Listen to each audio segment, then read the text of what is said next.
Hello दोस्तों, welcome to PRT teacher classes. कैसे हो आप सभी? उम्मीद करता हूँ अच्छे होंगे, पढ़ाई कर रहे होंगे। चलिए शुरू करते हैं आज के सेशन में। कल हमने चैप्टर नंबर 3 पढ़ा था, ठीक है। क्लास 8 का चैप्टर पढ़ा था 3, ठीक है। आज उसी में आज उसी में हम लोग चैप्टर नंबर 4 पढ़ेंगे, ठीक है। चैप्टर नंबर 4 जो है वो कंबुशन एंड फ्लेम है, ठीक है। उसके बारे में चर्चा करने से पहले कुछ बातें हो जाए। देखिए, आप मैंने कहाँ से शुरू करूँ समझ में नहीं आ रहा है। कल मैं कल एक स्टोरी देख रहा था। एक कोई बंदा था तुषार करके, ठीक है। वो कैंपेनिंग में गए थे और शायद उत्तराखंड साइड कैंपेनिंग में गए थे, और उसी समय उनकी शादी भी लगी हुई थी। लेकिन वो अपने फ्रेंडों के साथ कैंपेनिंग में गए थे और वहाँ पर उनको जंगली जानवरों ने उन पर हमला किया, लेकिन वो किसी तरह से बच गए और फिर उसके बाद जाकर रेबीज का टीका उका लगवाया। लेकिन फिर भी वायरस क्या हुआ, फैला उनके ऊपर, ठीक है। और वो धीरे धीरे उनका ब्रेन काम करना बंद कर दिया और रेबीज का असर उनके ऊपर दिखने लगा।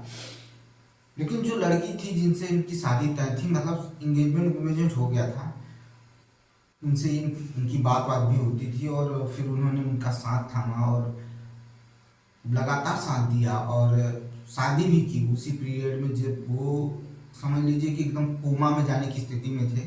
फिर भी शादी की और फिर उसके बाद दोनों लोग जीवन में आगे बढ़े। लेकिन शादी के बाद कहते हैं कि कभी बोल नहीं पाए, उनकी कभी आवाज़ सुनने को नहीं मिली। फिर भी वो महिला उनके साथ खड़ी रही, ठीक है, और जीवन में आगे बढ़ी और सारी चीज़ें करती रह गई। और आज उनको 7 साल बोले हो गया। कल मैं उनके बारे में सुन रहा था कि 7 साल हो गया उनको बोले, लेकिन फिर भी वो महिला उनके साथ खड़ी है। तो देखिए, एक चीज़ हमको इस चीज़ में एक चीज़ समझ में आती है कि आपके साथ जिनको भी रहना होगा ना, वो आप किसी भी परिस्थिति में रहेंगे, वो आपके साथ रहेंगे, ठीक है। और मैं अपनी अपनी घटना बताऊं तो अभी उस पर चर्चा करना व्यर्थ है, क्योंकि अभी मैं उस लायक नहीं हूँ कि उस पर चर्चा कर सकूँ। अगर हो गया तो ज़रूर उस पर चर्चा करूँगा, आपके सामने आएगी बात। लेकिन मुझे भी पता है कि मैं जैसे हूँ, जिस तरह का हूँ, जिस तरह का इंसान हूँ, जो करता हूँ, जो समझ में आता है, अच्छा बुरा जो भी, क्योंकि मैं भाई दूध का धुला नहीं हूँ, ठीक है। मैं भी इंसान हूँ, मुझसे भी गलतियाँ हो जाती हैं, हुई भी हैं, ऐसी बात नहीं है। लेकिन ये ज़रूर प्रयास रहता है सुधारने की कोशिश। अगर किसी को अशब्द बोल दिया तो, अशब्द नहीं, कहते हैं कि अगर कड़ी शब्दों में बोल दिया तो बाद में पछतावा भी होता है, और सॉरी बोलने में भी हिचकता नहीं हूँ, बोल देता हूँ कि भाई गलती हो गई।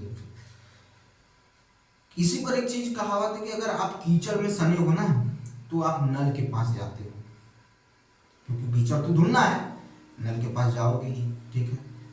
लेकिन नल के पास साफ होने के हैं और नल के पास खड़े हैं, तो आप कीचड़ में नहीं जाएंगे, एक चीज याद रखिएगा। उसी तरह से अगर आप पैसे वाले हैं तो आप उस पैसे का फायदा, ठीक है, गरीबी में, मजबूरी में प्रयोग करिए, या उसका उपयोग करिए, या उसका फायदा उठाइए। लेकिन उस पैसे से गलत काम मत करिए, ठीक है, या उस पैसे से किसी को मजबूर मत करिए, ठीक है।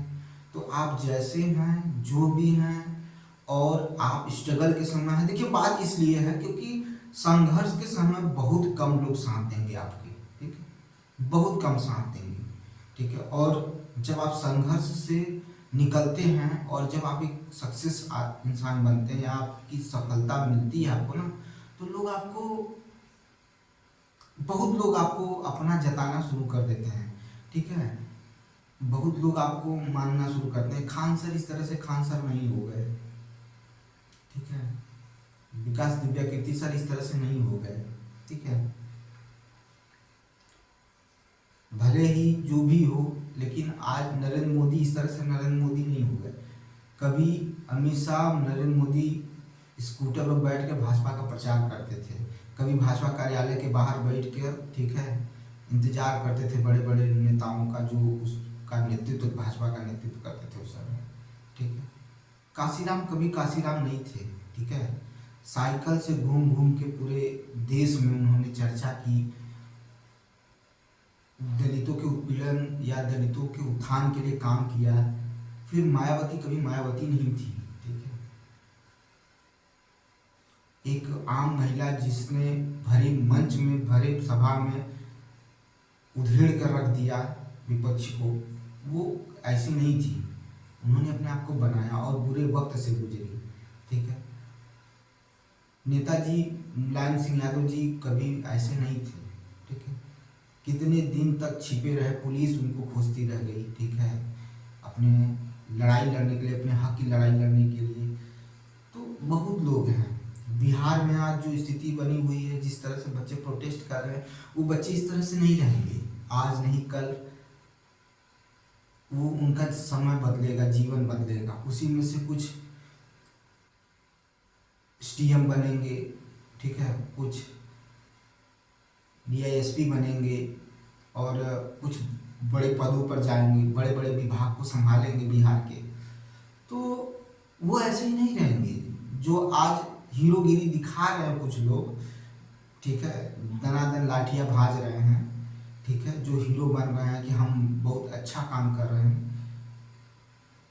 मैं उन जो बच्चे लाठी खा रहे हैं ना, उनसे कहना चाहता हूँ, इन्हें चिन्हित करके रखना है। जिन्होंने आप पर लाठी बरसाई है ना, इनका पोल पता सब निकाल के रखो, इनका एड्रेस निकाल के रखो, ठीक है, साफ शब्दों में कह रहा हूँ, ठीक है। इनके बारे में पता करो कि ये पुलिस विभाग में है ना, ये किस विभाग में है, कहाँ है, इनका एड्रेस क्या है, सब पता करके रखो। अरे 10 पे एफआईआर होगा, 20 पे एफआईआर होगा, उनका जीवन बर्बाद होगा, लेकिन अपने साथ खड़े जिनका जीवन बर्बाद हुआ है और उनके साथ तुमने भी लाठी खाई है, जब कल एसपी डीएसपी या जो भी बनना ना, इनको पहले खोजना है, क्योंकि इनके भी बच्चे कहीं अरबपति अंबानी अडानी के नहीं हैं, इनके बच्चे भी कहीं पढ़ रहे होंगे, तैयारी कर रहे होंगे, इंतजार करना उनका भी, ठीक है, और इनको वार्निंग दे के आना कि घबराओ मत, तैयारी की फूल है, ठीक है, जितना डंडा बरसा उसका दुगना बरसेगा, ठीक है।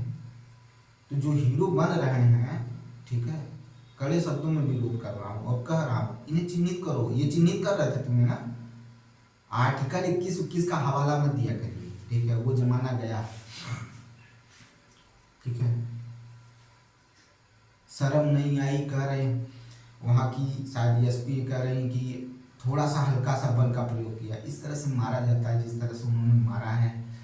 एक अभ्यर्थी जो राष्ट्रगान गा रहा था, उसके ऊपर पानी फेंका जा रहा है, उसको पीटा जा रहा है। उसने कह भी दिया कि मैं बिहार की मिट्टी में पैदा हुआ हूँ, किसान का बेटा हूँ, यहीं मर जाऊंगा। सही बात है यार,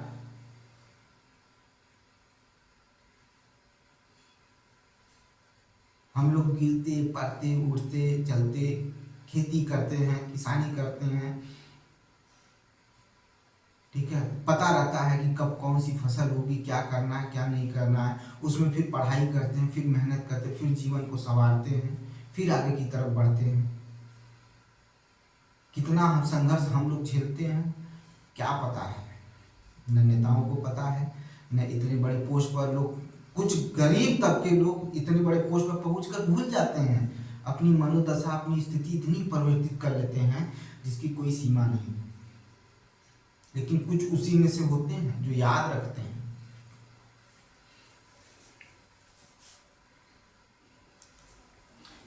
तो ये तरह की स्थिति परिस्थिति बन जाती है, ठीक है। तो ये चीज ठीक नहीं है, ठीक है।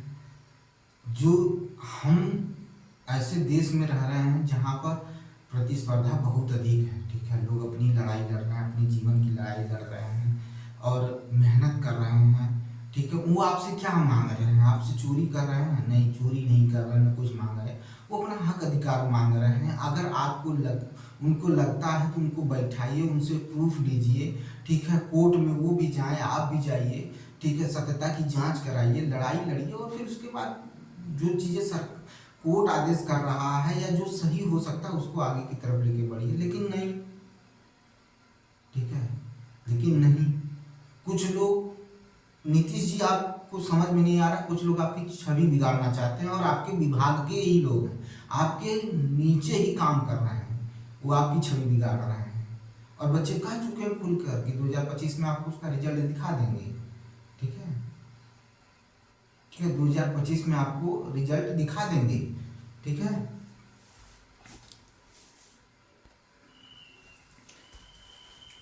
तो यही चीज़ें हैं दोस्तों, समझना चाहिए चीज़ों को। और आपका समय खराब है, गंभीर समय चल रहा है, इसमें आप लड़िए, मेहनत करिए, सारी चीज़ें करिए, लेकिन किसी चीज़ का आप कहते हैं कि गलत वे में लेके मत जाइए। अगर आपके साथ गलत हुआ है तो दुनिया गलत नहीं है। ठीक है, कुछ लोग गलत हो सकते हैं, 100 में से 50% गलत हो सकते हैं, लेकिन 50% लोग अच्छे लोग हैं। और अच्छों के साथ रहिए, अच्छी चीज़ें करिए, अच्छा काम करिए, वो आपके लिए बहुत फायदेमंद होगा। ठीक है, आपका जीवन बनाएगा, आपके लिए सारी चीज़ें हो सकती हैं, लेकिन गलत चीज़ करने से आपका जीवन खराब हो सकता है। ठीक है, और याद रखिएगा, देखिए सबसे बड़ी विनम्रता की बात है कि देखिए जब वहाँ पर सारी चीज़ें हो रही थी तो जो वो बंदा बहुत प्रभावित किया मुझे, जिसने मतलब जनगण मनगढ़ गाना शुरू किया, वो बहुत प्रभावित किया। ठीक है, बहुत प्रभावित किया मुझे। मुझे लगा कि नहीं यार, मतलब कैसे कैसे लोग हैं, कितने अच्छे अच्छे लोग हैं। बाद में उनकी टिप्पणी भी आई कि हम किसान के बेटे हैं और इसी धरती पर पैदा हुए हैं, और इसी धरती में अगर मर जाएंगे तो कोई गम नहीं है। ठीक है, तो कितनी सहजता थी उनकी बातों में, कितना नॉर्मल इंसान थे वो, जो देखकर मुझे बहुत अच्छा लगा। ठीक है, तो वो चीज़ें होती हैं, आप अच्छे लोगों से अच्छी चीज़ें सीखी हैं। बाकी जो लोग लाठी भाज रहे थे भाई, उनको बहुत बहुत दिल से सलाम, बहुत अच्छा काम कर रहे थे। एक दिन आपके बच्चे भी, शायद हो सकता है कि उन्हीं में से कोई किसी के बच्चे इसी चीज़ की लड़ाई के लिए लड़ेंगे, तब आपको दुख का पता चलेगा, तब आपको कष्ट का पता चलेगा कि क्या तकलीफ होती है। जिन बच्चों पर आप लाठी भाज रहे थे, उनके माता पिता कहीं बैठ के देख रहे होंगे, उनका भी कलेजा हिल रहा होगा। ठीक है, तो एक दिन आपका भी कलेजा हिलेगा। ठीक है, आप अभी खूब हीरोगिरी दिखा लीजिए, आप दिखा रहे थे कि हम बहुत बढ़िया काम कर रहे हैं, तो कर लीजिए।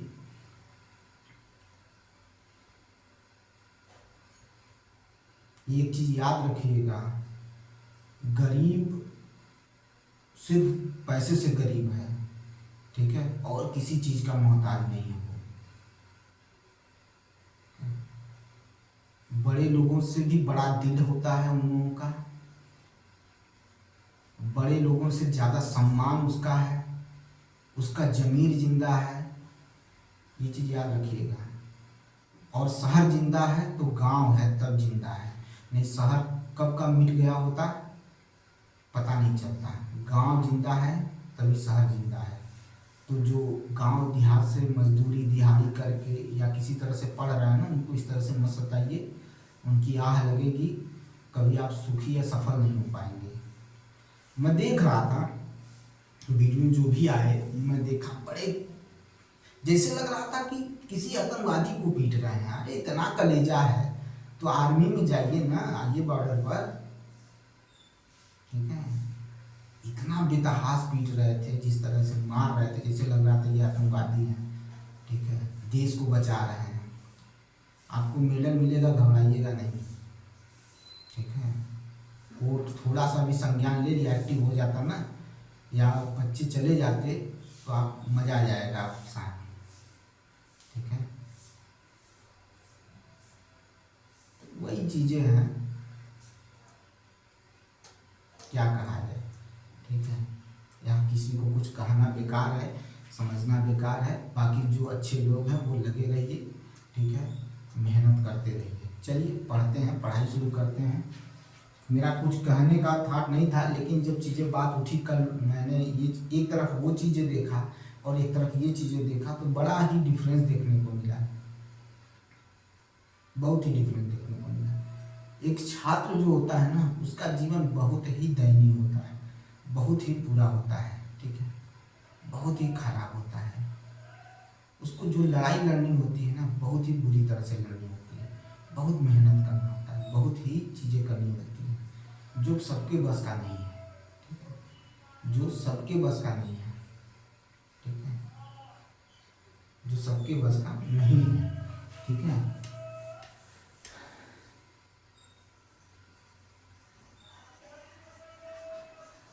combustion and flame।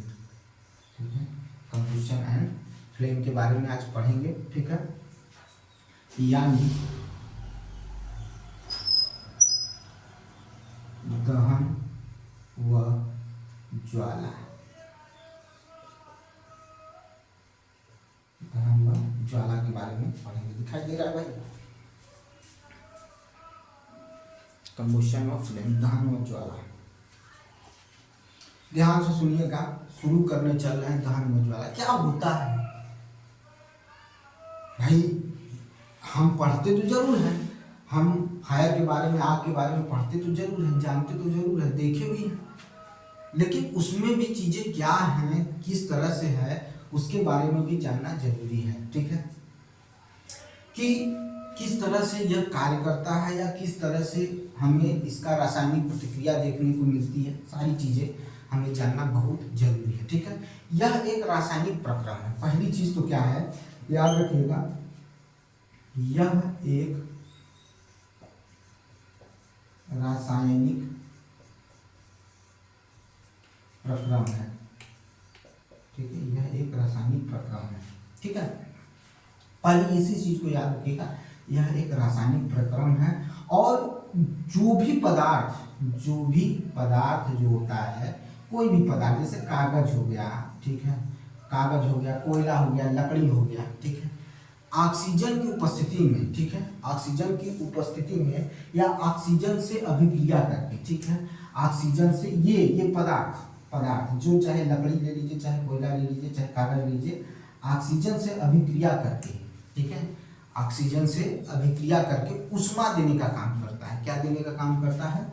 उष्मा देने का काम करता है, ठीक है, उष्मा देने का काम करता है, उष्मा देने का काम करता है।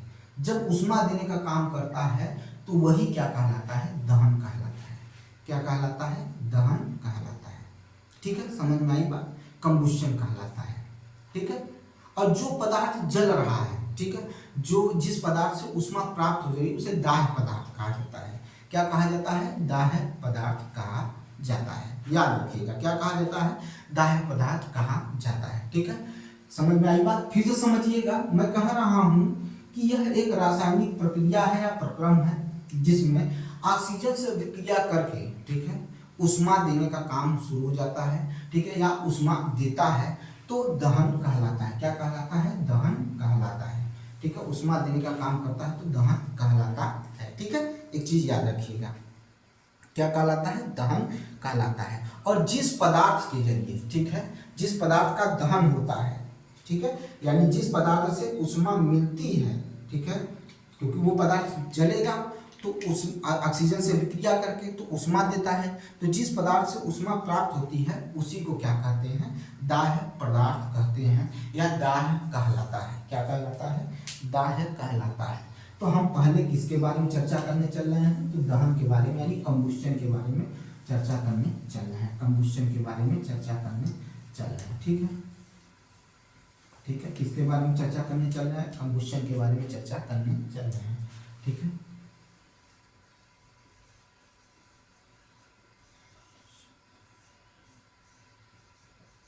दहन के बारे में चर्चा करने चल रहे हैं, ठीक है। चलिए देखिए, मैं क्या कह रहा हूं,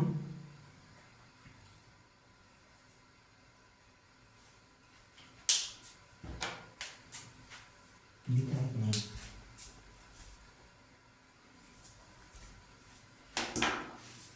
मैं कह रहा हूं कि रासायनिक प्रक्रम,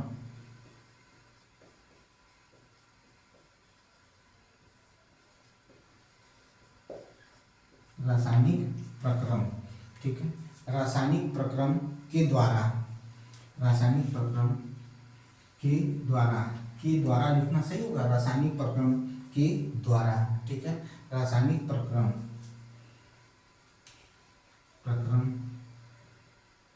नहीं, वह रासायनिक प्रक्रम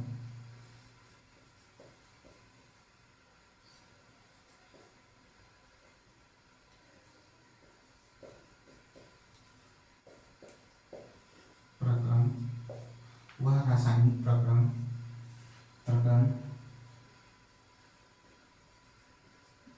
जिसमें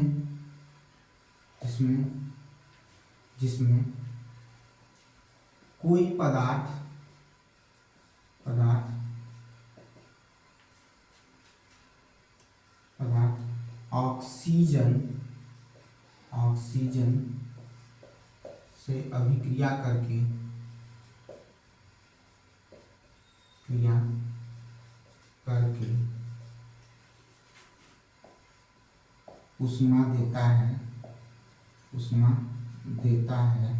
उष्मा देता है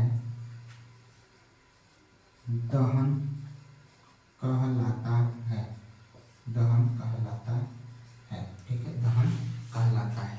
ठीक है, क्या कहलाता है? दहन कहलाता है। वह रासायनिक प्रक्रिया जिसमें कोई पदार्थ ऑक्सीजन से अभिक्रिया करके उष्मा देता है, दहन कहलाता है। वह पदार्थ जो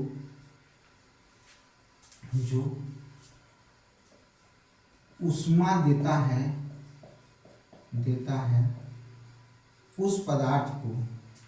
उस पदार्थ को दाह्य कहते हैं। ठीक है, दाह्य कहते हैं। जैसे कोयला, लकड़ी,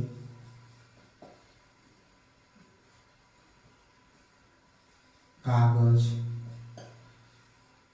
पेट्रोल इत्यादि।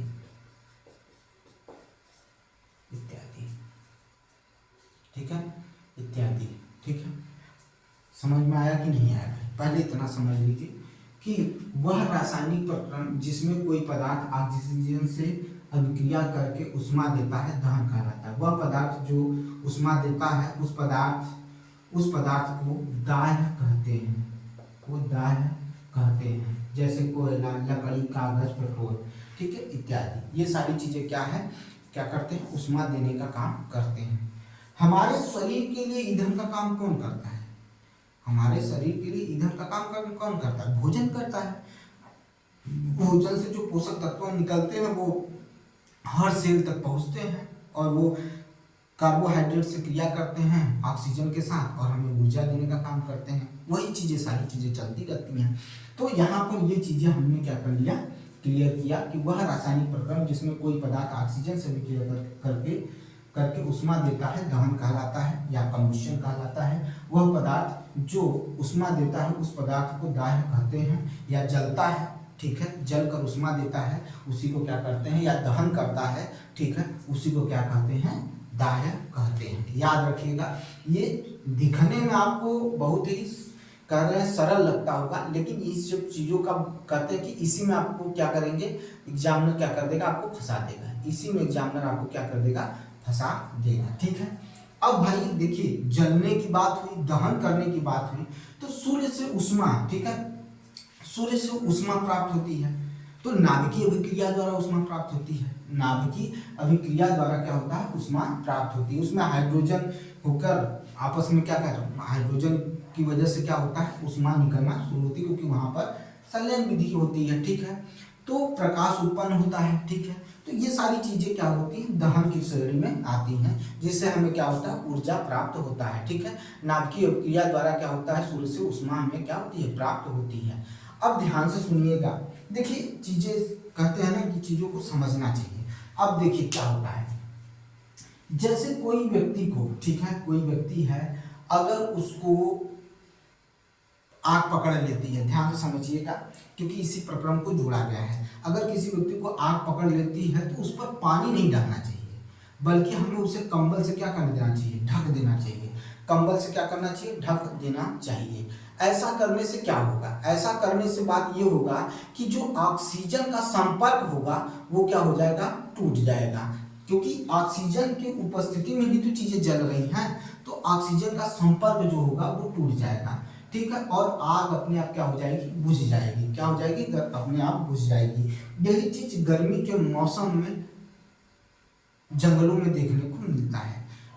होता क्या है कि लोग घूमने फिरने जाते हैं, कैंपेनिंग करने जाते हैं, या किसी तरह से क्या होता है कि अगर वहां आग पकड़ ली, ठीक है, तो ऑक्सीजन के उपस्थिति में सूखी घासें जो होती हैं या पत्ते होते हैं वो धीरे धीरे बढ़ना शुरू करती हैं और एक समय बाद पूरे जंगल को घेर लेती हैं। और जब वो दहन करना शुरू करते हैं तो उस स्थिति में क्या होता है कि उन पर कंट्रोल कर पाना बड़ा मुश्किल हो जाता है, उन पर कंट्रोल कर पाना बड़ा मुश्किल हो जाता है। ठीक है, तो ऐसी ऐसी स्थिति देखने को मिलती है। ठीक है, क्या होता है, ऐसी ऐसी स्थिति देखने को मिलती है। अब इसी में हम लोग पढ़ने चल रहे हैं। ठीक है, इसी में पढ़ने चल रहे हैं ज्वलन ताप। ठीक है, इग्निशन टेम्परेचर को पढ़ने चल रहे हैं। किसको पढ़ने चल रहे हैं, इग्निशन टेम्परेचर को पढ़ने चल रहे हैं। ध्यान दीजिएगा, इग्निशन टेम्परेचर के बारे में हम लोग क्या करेंगे, जानेंगे। ठीक है, तो आइए जानते हैं इग्निशन टेम्परेचर। पहले इसका स्क्रीनशॉट ले लीजिएगा।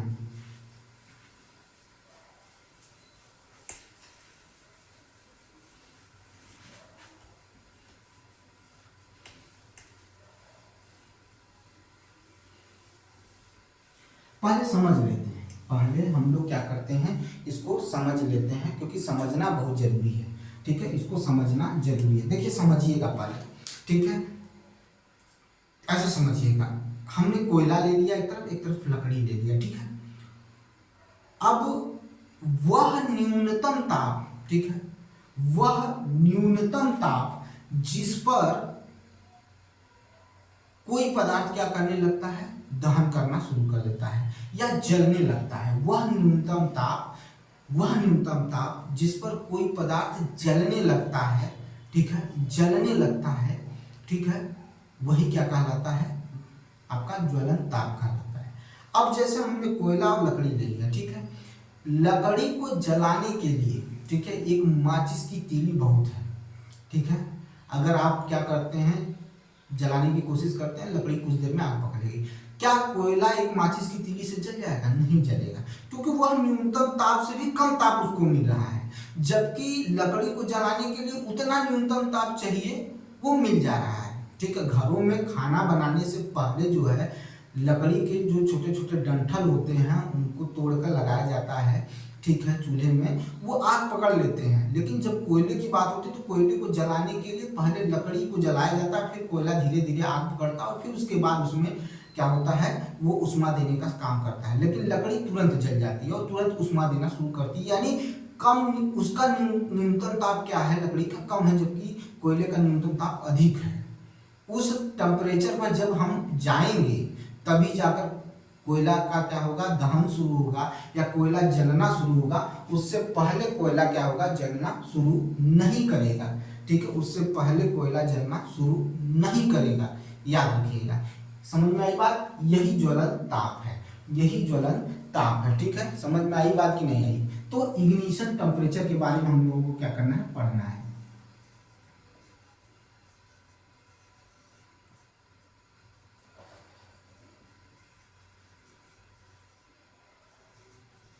इग्निशन टेम्परेचर, ज्वलन ताप। ठीक है, इग्निशन टेम्परेचर यानी ज्वलन ताप। ठीक है, इग्निशन टेम्परेचर यानी ज्वलन ताप। ठीक है, तो इग्निशन टेम्परेचर ज्वलन ताप वह न्यूनतम ताप जिस पर कोई वस्तु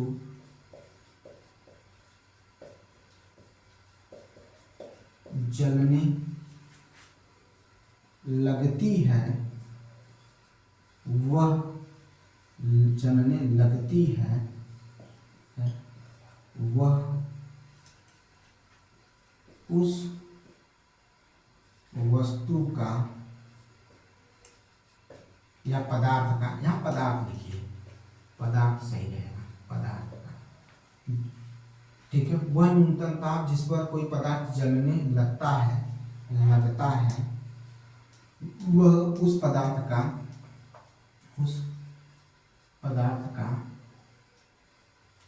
ज्वलन ताप कहलाता है, ज्वलन ताप कहलाता है। ठीक है, वह उस पदार्थ का ज्वलन ताप कहलाता है, पदार्थ का ज्वलन ताप कहलाता है। ठीक है, क्या कहलाता है, ज्वलन ताप कहलाता है। मैंने एग्जाम्पल आपको बता दिया है। मैंने एग्जांपल आपको बता दिया कि माचिस की तीली अगर ले लीजिए तो आपको देखने को मिल जाएगा कि एक तरफ हम लकड़ी जला रहे हैं, आप एक तरफ क्या करिए लकड़ी ले लीजिए, एक तरफ कागज ले लीजिए, तो आप देखेंगे कागज लकड़ी से पहले जल जाएगा। क्यों? क्योंकि उसका ज्वलन ताप क्या है, न्यूनतम है, किससे, लकड़ी के ज्वलन ताप से, ठीक है, तो वो पहले चल जाएगा और ये क्या होगा, कुछ देर बाद जलेगा। उससे ज्यादा समय लेगा, कौन लेगा, कोयला लेगा।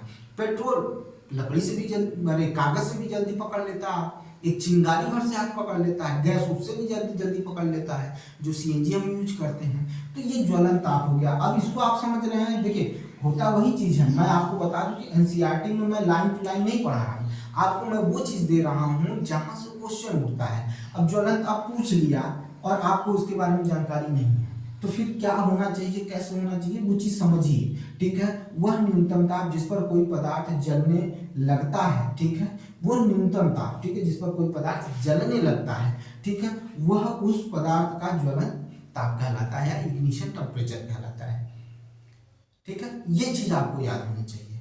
अब हम पढ़ेंगे हिस्ट्री ऑफ मैच स्टिक का, ठीक है, यानी माचिस का इतिहास पढ़ने चल रहे हैं। यहां से भी क्वेश्चन बन सकता है, इसलिए पढ़ाने चल रहे हैं, ठीक है, माचिस का इतिहास।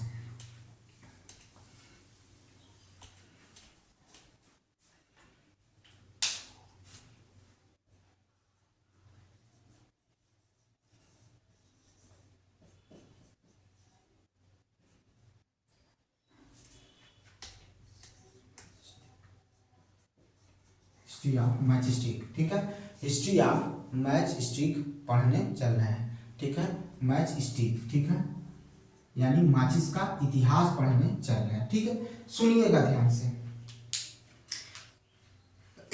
एक पदार्थ होता था गंधक, ठीक है, एक पदार्थ होता था गंधक। 5000, ठीक है, 5000 से अधिक वर्ष पहले, ठीक है, चीड़ की लकड़ी होती थी। किसकी लकड़ी होती थी? चीड़ की लकड़ी, चीड़ की लकड़ी, ठीक है, चीड़ की लकड़ी होती थी।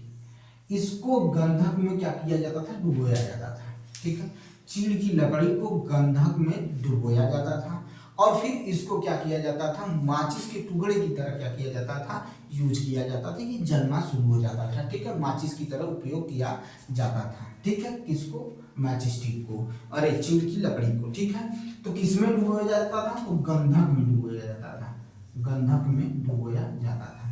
किसमें डुबोया जाता था? गंधक में डुबोया जाता था, ठीक है, गंधक में डुबोया जाता था। समझ में आई बात? गंधक में क्या किया जाता था? डुबोया जाता था। समझ में आई बात? क्लियर है? सारी चीजें समझ में आ गई, ठीक है। गंधक में क्या किया जाता था? डुबोया जाता था। ये चीज हो गई क्लियर, समझ में आ गई बात। अब हम आगे की तरफ बढ़ते हैं। यह चीज जो था ये धीरे धीरे क्या हुआ? परिवर्तन देखने को मिलना शुरू हुआ, क्योंकि भाई देखिए टेक्नोलॉजी बढ़ती जाती है तो उसी तरह से परिवर्तित होता। कहाँ हम ब्लैक बोर्ड पर पढ़ते थे, ठीक है, चाक से पढ़ते थे, फिर धीरे धीरे परिवर्तन हुआ, मार्कर आया, व्हाइट बोर्ड आया, ठीक है, फिर उससे ज़्यादा परिवर्तन देखने को मिला, प्रोजेक्टर आ गया, फिर उससे ज़्यादा परिवर्तन देखने को मिला, डिजिटल बोर्ड आ गए। आज हम डिजिटल बोर्ड पे पढ़ते हैं। उसी तरह से कभी हम बैलगाड़ी से चलते थे, घोड़े से चलते थे, ठीक है, कभी लंबी दूरी तय करनी हुई, ठीक है, फिर उसके बाद साइकिल आई, फिर साइकिल के बाद मोटरसाइकिल आई, फिर मोटरसाइकिल के बाद कार आ गई, फिर उसके बाद रेल आया, फिर उसके बाद क्या? एरोप्लेन आ गया। तो किसी तरह से टेक्नोलॉजी बदलती गई। आज हम लंबी से लंबी दूरी कुछ घंटों में तय कर लेते हैं, ठीक है। आज एक समय आएगा कि आप एक ग्रह से दूसरे ग्रह पर जाने की भी टेक्नोलॉजी या वो यान की खोज कर लेंगे, जिससे हम एक ग्रह से दूसरे ग्रह जाने में कुछ ही महीनों का सफर तय करना होगा, हम पहुंच जाएंगे। अभी तो बहुत दूर है, ठीक है, पहुंचने में टाइम लगता है, सैटेलाइट को पहुंचने में टाइम लगता है, तो उपग्रहों को पहुंचने में टाइम लगता है, तो हो सकता है कि इससे अच्छा खोज देखने को मिले, ठीक है।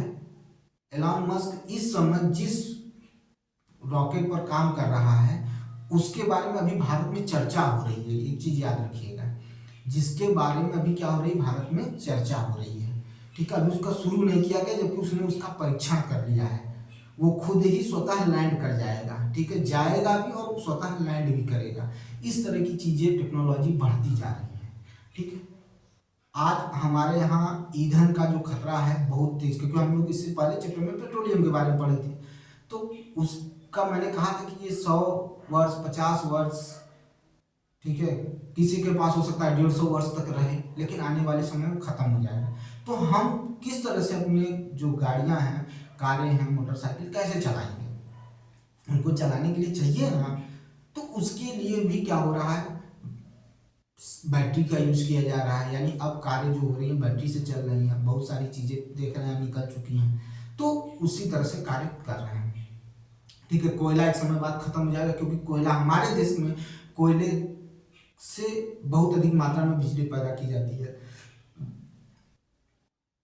लेकिन क्या कोयला खत्म नहीं होगा, एक दिन खत्म हो जाएगा, तो क्या बिजली के लिए हम किस पर निर्भर होंगे, तो फिर उसके बाद बिजली नहीं चलेगी, तो उसके लिए चाहिए ना कुछ। तो वही चीजें हैं, वही चीजों को समझना चाहिए। ठीक है, वही चीजों को समझना चाहिए, तो वो सारी चीजें होती हैं। ठीक है, तो चीड़ की लकड़ी की बात हो गई। अब हम बात करते हैं आगे की तरफ। जो आधुनिक मैच स्टिक बनाई गई या माचिस बनाई गई, उसमें सुनिएगा क्या हुआ। ठीक है, 200 वर्ष पूर्व, ठीक है 200 वर्ष पूर्व, इसकी यहाँ पर 5000 वर्ष पूर्व से पहले की बात थी, लेकिन 200 वर्ष पूर्व में क्या क्या चीजें हुए उसके बारे में सुनिएगा। ठीक है, लगभग 200 वर्ष पूर्व की बात करने चल रहे हैं। ठीक है, किसकी बात करने चल रहे हैं, तो एंटीमनी ट्राइसल्फाइड। ठीक है, किसकी बात कर रहे हैं, एंटीमनी ट्राइसल्फाइड की बात कर रहे हैं। ठीक है, किसकी बात कर रहे हैं, एंटीमनी ट्राइसल्फाइड। ये भी ज्वलन करने वाला या दहन करने वाला पदार्थ है। ठीक है, ये भी रासायनिक पदार्थ है, दहन करने वाला। इसी में पोटेशियम क्लोरेट, क्या था, पोटेशियम क्लोरेट। ठीक है, और श्वेत फास्फोरस। ठीक है, किसकी बात कर रहे हैं, श्वेत फास्फोरस। कुछ मात्रा में गोंद, ठीक है, कुछ मात्रा में गोंद जो चिपचिपा होता है, जो चिपकने का काम करता है, और स्टार्च का एक लेप तैयार करके माचिस या लकड़ी के सिरे पर क्या किया जाता था, लगाया जाता था। और जब इसे किसी खुरदुरे स्थान पर रगड़ा जाता था तो उष्मा पैदा होती थी। क्या पैदा होती थी, उष्मा, और उष्मा के कारण ये जल उठते थे। ठीक है, जलना शुरू कर देते हैं। तो जो एंटीमनी ट्राइसल्फाइड है, ठीक है, एंटीमनी ट्राइसल्फाइड है, वही क्या करता था, दहन करने का काम करता था। लेकिन आग पकड़ने का काम कौन करता था, तो श्वेत फास्फोरस करता था। लेकिन ये श्वेत फास्फोरस जो था, ये बहुत बहुत ही क्या था, हार्मफुल था। यह बनाने वाले के लिए भी हार्मफुल था और उपयोग करने वाले के लिए भी हार्मफुल था, क्योंकि इससे जो गैस निकलती थी वो क्या करती थी, वो हमेशा क्या करती थी, नुकसान पहुंचाती थी। तो कहीं ना कहीं ये नुकसानदेह था, तो इसको हटाना जरूरी हो गया। तो इसको हटा दिया गया, श्वेत फास्फोरस को हटा दिया गया, और उसके स्थान पर लाल फास्फोरस का यूज किया गया। और वो लाल फास्फोरस कहाँ लगाया गया, तो माचिस जिस पर रगड़ी जाती थी उस पत्ती पर लगाया गया। फिर बचा क्या, तो बचा क्या आपका, एंटीमनी, ठीक है, ट्राइसल्फाइड बचा, पोटेशियम क्लोरेट बचा। ठीक है, इनका लेप बनाकर क्या किया जाता था, माचिस की तीली पर लगाया जाता था। लेकिन जो जिस पर वो सतह पर रगड़ा जाता था उस पर कांच के चूर्ण लगाए जाते थे और लाल फास्फोरस लगाया जाता था। तो जब भी इस पर इसको रगड़ा जाता था तो जो लाल फास्फोरस था वो श्वेत फास्फोरस में चेंज हो जाता था, और उसकी वजह से क्या होता था, एंटीमनी में दहन पकड़ लेता था, यानी आग पकड़ लेता था। ठीक है, वो आग पकड़ लेता था, और उसके बाद क्या हो जाता था, एंटीमनी दहन करना प्रारंभ कर देता था, और क्या होता था, माचिस में आग लग जाती थी। तो इस तरह से माचिस को क्या किया जाता था, जलाया जाता था। ठीक है, बात अगर समझ में आ गई है तो आगे की तरफ बढ़े। ठीक है, बात अगर समझ में आ गई है तो आगे की तरफ बढ़े। ठीक है, तो चलिए इसी में थोड़ा सा इसको लिख लेते हैं। ठीक है,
देखिए लगभग 5000 वर्ष पूर्व गंधक के लेप में चीड़ की लकड़ी को डुबाया जाता था जिससे वह जलने लगता था। कुछ 2 वर्ष पूर्व एंटीमनी ट्राइसल्फाइड, पोटेशियम क्लोरेट, श्वेत फास्फोरस, गोंद तथा कुछ मात्रा में स्टार्च का लेप लकड़ी के सिरे पर लगाते लगाते थे और इसे खुरदरे स्थान पर रगड़ते थे, जिससे घर्षण की वजह से, किसकी वजह से, घर्षण की वजह से क्या होता था, वह क्या करता जाता था, तो वह जल जाता था। ठीक है, वह जिससे यह जल जाता था, जल जाता था। दिख रहा है कि नहीं भाई, जल जाता था।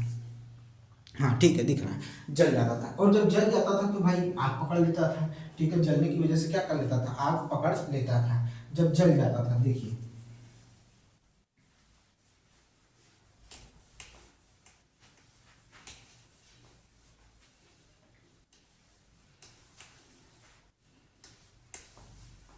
जल जाता था, जल जाता था, आग पकड़ लेता था, इसको हटा दीजिए।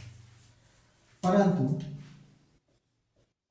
परंतु श्वेत फास्फोरस, श्वेत फास्फोरस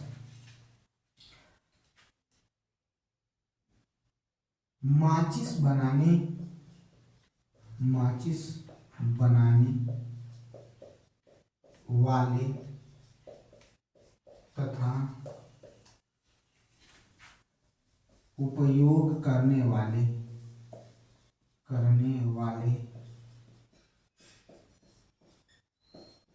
दोनों के लिए, दोनों के लिए के लिए के लिए हानिकारक था, हानिकारक था। ठीक है भाई, स्वास्थ्य बिगड़ जाता था। ठीक है, ये सांस से लेकर रिलेटेड क्या करता था, प्रॉब्लम क्रिएट करता है। ठीक है, हानिकारक था। अतः था जिसके कारण, अतः नहीं जिसके कारण, जिसके कारण कारण माचिस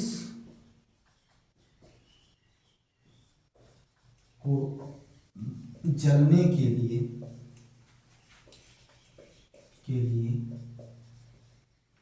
केवल केवल antimony try sulphide, potassium chlorate, potassium chlorate, potassium chlorate का उपयोग उपयोग लकड़ी के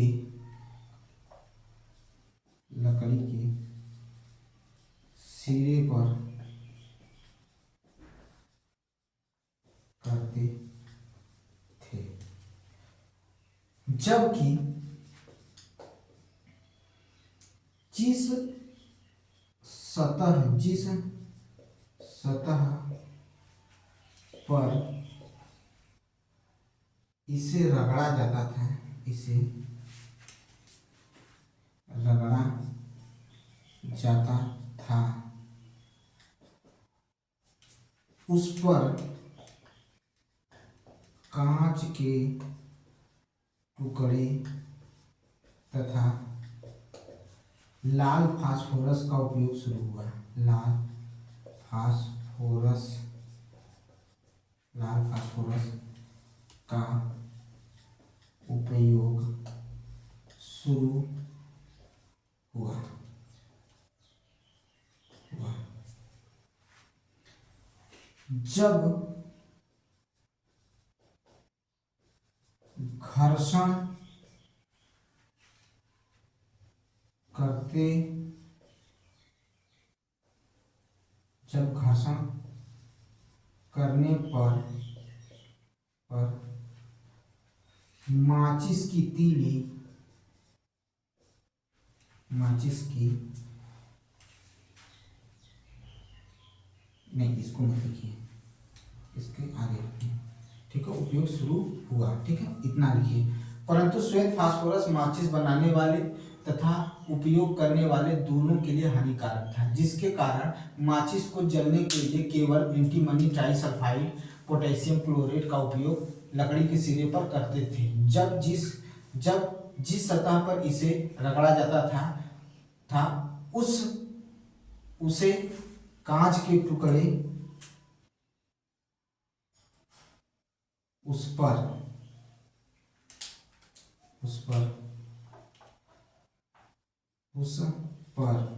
कांच के टुकड़े तथा लाल फास्फोरस का उपयोग शुरू हुआ। यानी जिस पर माचिस की तीली रगड़ी जाती थी उस पर हमने क्या किया, कांच का टुकड़ा, छोटे छोटे बहुत ही महीन, और क्या करते थे, लाल फास्फोरस का उपयोग करते थे। ठीक है, ये समझ में आ गया। इसका स्क्रीनशॉट ले लीजिएगा। फिर उसके बाद क्या करते थे, देखिए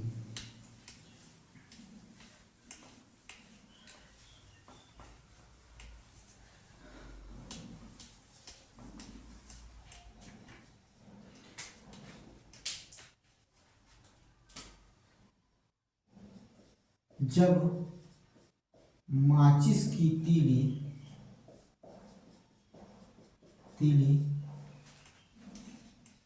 उस सतह पर घर्षण करती थी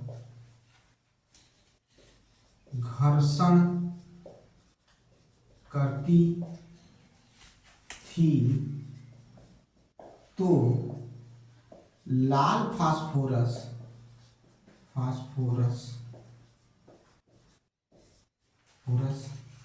लाल फास्फोरस श्वेत फास्फोरस में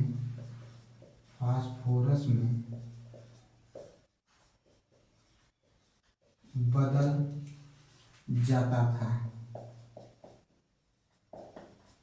जाता था। ठीक है, जब माचिस की तीली उस सतह पर घर्षण करती थी तो लाल फास्फोरस श्वेत फास्फोरस में बदल जाता था।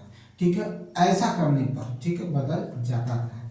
ठीक है, बदल जाता था। ठीक है, और जाता था एवं बदल जाता था एवं, ठीक है, एवं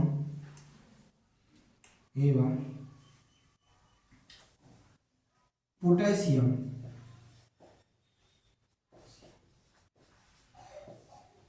क्लोरेट व एंटीमनी ट्राइसल्फाइड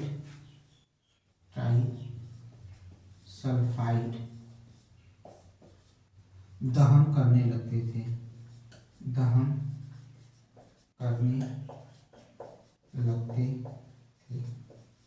ठीक है, दहन करने लगते थे। ये चीजें, ये इतिहास है माचिस का। भाई लाल फास्फोरस उतना हानिकारक नहीं था जितना श्वेत फास्फोरस था। ठीक है, श्वेत फास्फोरस था तो कुछ लाल फास्फोरस श्वेत फास्फोरस में परिवर्तित हो जाते थे, जिसकी वजह से क्या करने लगते थे, माचिस दहन करने लगती थी। ये चीज इसमें कहा गया है। ठीक है, समझ में अगर बात आ गई हो तो आगे चलते हैं। देखिए ज्वलन ताप के बारे में फिर से चर्चा कर लेते हैं। देखिए ज्वलन ताप अगर जितना होना चाहिए, जिस पर कोई वस्तु दहन करती है, उससे कम रहेगा तो कभी भी कोई वस्तु दहन करेगी ही नहीं, कोई वस्तु जलेगी ही नहीं। याद रख लीजिएगा, कभी भी कोई वस्तु नहीं जलेगी। ठीक है, इस चीज को याद रखिएगा, भूलिएगा नहीं। ठीक है, अब हम पढ़ेंगे ज्वलनशील पदार्थ के बारे में। ठीक है, ज्वलनशील पदार्थ के बारे में पढ़ेंगे कि ज्वलनशील पदार्थ क्या होता है। पहले इसका स्क्रीनशॉट ले लीजिए। ठीक है, ये हो गया भाई। ठीक है, अब चलें।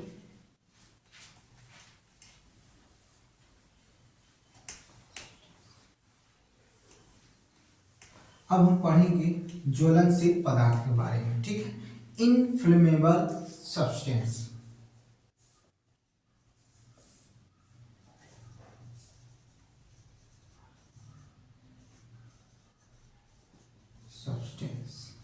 ठीक है, या सब्सटेंसेस लिख सकते हैं।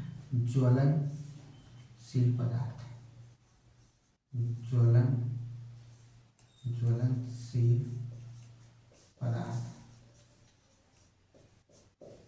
ज्वलनशील पदार्थ के बारे में, ज्वलनशील पदार्थ के बारे में, इनफ्लेमेबल सब्सटेंस के बारे में, यानी ज्वलनशील पदार्थ के बारे में। ठीक है, ज्वलनशील पदार्थ के बारे में जरा ध्यान से सुनिएगा, समझिएगा चीजों को।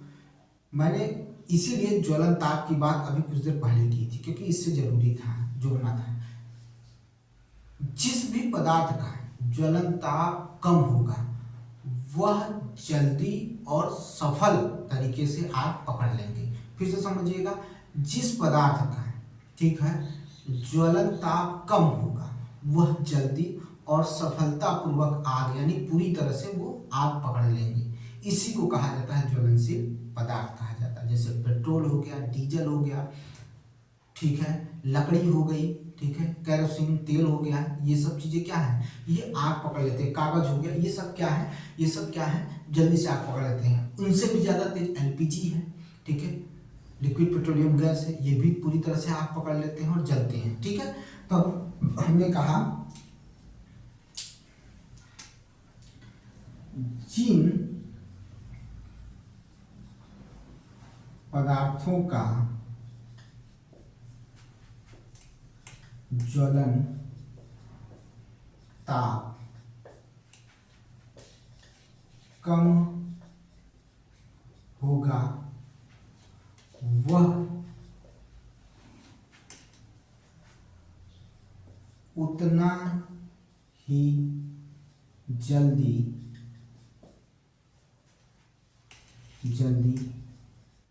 आग पकड़ लेंगे तथा सफलतापूर्वक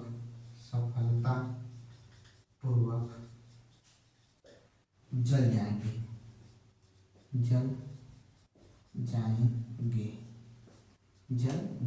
ठीक है। सफलतापूर्वक क्या करेंगे, जल जाएंगे। जैसे पेट्रोल, डीजल, एलपीजी इत्यादि, ठीक है। क्योंकि भाई इन्हीं का नाम इसलिए लिए क्योंकि ये बड़ी जल्दी से क्या करते हैं, आग पकड़ लेते हैं, ठीक है। ये बड़ी जल्दी से आग को क्या कर लेते हैं, पकड़ लेते हैं। अब ये चीज इतना हो गया, आपका इनफ्लेमेबल सब्सटेंस हो गया। आखिर ज्वलन ताप का नाम आया, इसी वजह से मैं बार बार ज्वलन ताप पर चर्चा कर रहा था, बार बार क्या कर रहा था, ज्वलन ताप पर चर्चा कर रहा था, ठीक है। इसीलिए मैंने इसका नाम लिया। ये चीज हो गया आपको, अब ये चीजें आपको समझ में आ गई। अब कह रहा है, अगली हेडिंग कर रहा है कि हम आग पर नियंत्रण कैसे पाए। अगर कहीं आग लग जाती, किसी बिल्डिंग में आग लग जाती है तो वो आग बुझने से बुझाई नहीं जाती, या किसी जंगल में आग पकड़ लेते तो बुझने से बुझाई नहीं जाती है। तो हम क्या करते हैं, पानी का बौछार करना शुरू करते हैं, ठीक है।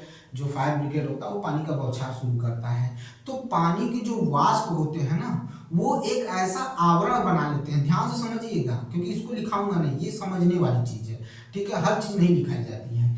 तो जब किसी कारखाने में, किसी फैक्ट्री में, वही कारखाना हो गया या किसी घर में आग पकड़ लेता है तो हम पानी का छिड़काव करना शुरू करते हैं। तो वो पानी का छिड़काव एक ऐसा मतलब वाष्प का चादर तैयार करता है जिसकी वजह से ऑक्सीजन का संपर्क टूट जाता है और आग क्या होने लगती है, धीरे धीरे बुझना शुरू हो जाती है। आग क्या करती है, धीरे धीरे क्या करने लगती है, बुझना शुरू हो जाती है, ठीक है। आग क्या करती है, धीरे धीरे बुझना शुरू हो जाती है। या कह सकते हैं कि जिस ज्वलन ताप पर पदार्थ जल रहा है वो ज्वलन ताप क्या होने लगता है, धीरे धीरे और कम होने लगता है, ठीक है, यानी ठंडा होने लगता है। और वाष्प की वजह से वो जब ठंडा होने लगता है तो उसमें आग पकड़ना क्या हो जाता है, कम हो जाता है, या आग पकड़ना ना के बराबर हो जाता है, ठीक है, यानी बुझाने के लिए काम करता है। अगर हम बात करें कि कहीं जो विद्युत संयंत्र है या कोई विद्युत उपकरण है उसमें आग पकड़ ले, तो क्या उसमें पानी डालेंगे, नहीं डाल सकते हैं, क्योंकि वो कहीं ना कहीं अगर आप पानी डालेंगे तो आपके लिए हानिकारक हो जाएगा, आपके लिए घातक हो जाएगा। वहां पर हम क्या करते हैं, हम लोग क्या करते हैं कि कार्बन डाइऑक्साइड, ठीक है, कार्बन डाइऑक्साइड ये क्या होता है, ऑक्सीजन से भारी होता है। ये ऑक्सीजन से क्या होता है, भारी होता है, ठीक है, ऑक्सीजन से भारी होता है, ठीक है। विद्युत उपकरण हो गया या पेट्रोल हो गया अगर जल रहा है, ठीक है, तो वहां पर पानी काम नहीं करेगा। क्यों पानी काम नहीं करेगा, क्योंकि विद्युत उपकरण में बिजली कैसे पकड़ी है, शॉर्ट सर्किट की वजह से पकड़ी है। तो अगर उसमें पानी डालेंगे तो आपको करंट लगेगा।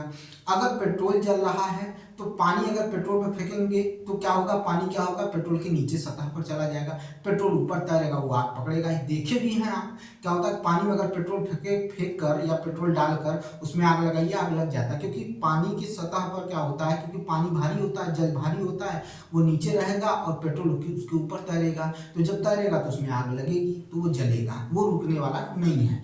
तो ऐसी स्थिति में हम क्या करते हैं, हम CO2 गैस का प्रयोग करते हैं। किसका प्रयोग करते हैं, CO2 गैस का प्रयोग करते हैं, ठीक है, CO2 गैस का प्रयोग करते हैं, और इसे अग्निशामक का नाम दिया गया है। किसका नाम दिया गया है, अग्निशामक का, ठीक है, अग्निशामक का नाम दिया गया है। और यह हर, जैसे बड़े स्कूलों में, कॉलेजों में, फैक्ट्रियों में, दफ्तरों में इसका उपयोग किया जाता है। इसमें भरा क्या रहता है, कार्बन डाइऑक्साइड भरा होता है। जब हम इस, क्योंकि ये कार्बन डाइऑक्साइड इसमें तरल रूप में भरा गया है, तो कंप्रेस्ड करके भरा गया होगा, ठीक है, उच्च दाब पर भरा गया होगा, ठीक है, इसमें प्रेशर बना होगा, तो जैसे ही इसके नोजल को खोलते हैं तो वो तेजी से बाहर निकलने का काम करता है। जब तेजी से बाहर निकलता है कार्बन डाइऑक्साइड, तो इसके जो मॉलिक्यूल्स होते हैं वो क्या करते हैं, ठंडा होने लगते हैं, तेजी से बाहर निकले तो ठंडा होना शुरू कर देते हैं। तो जब ठंडा होना शुरू करते हैं तो जहां पर आग लगी है उसको ठंडा करने की कोशिश करते हैं।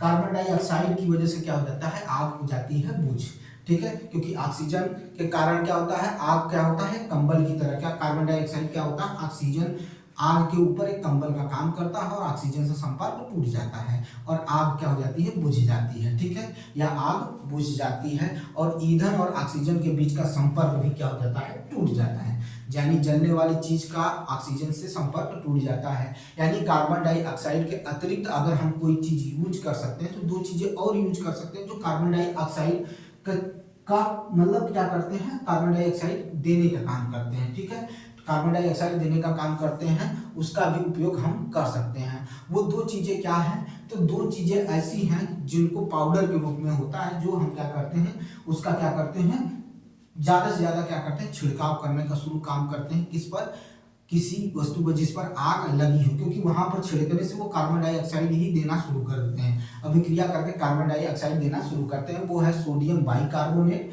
और एक है पोटेशियम बाइकार्बोनेट, जो क्या करते हैं, जिनका पाउडर होता है, जब हम छिड़काव करते हैं तो वो कार्बन डाइऑक्साइड देना शुरू करते हैं। हमने क्या कहा, सुनिएगा ध्यान से, इसको मैं पूरी तरह से लिखाऊंगा, क्योंकि आप जान लीजिए कि जो अग्निशामक सिलेंडर होता है उसमें कार्बन डाइऑक्साइड भरी होती है।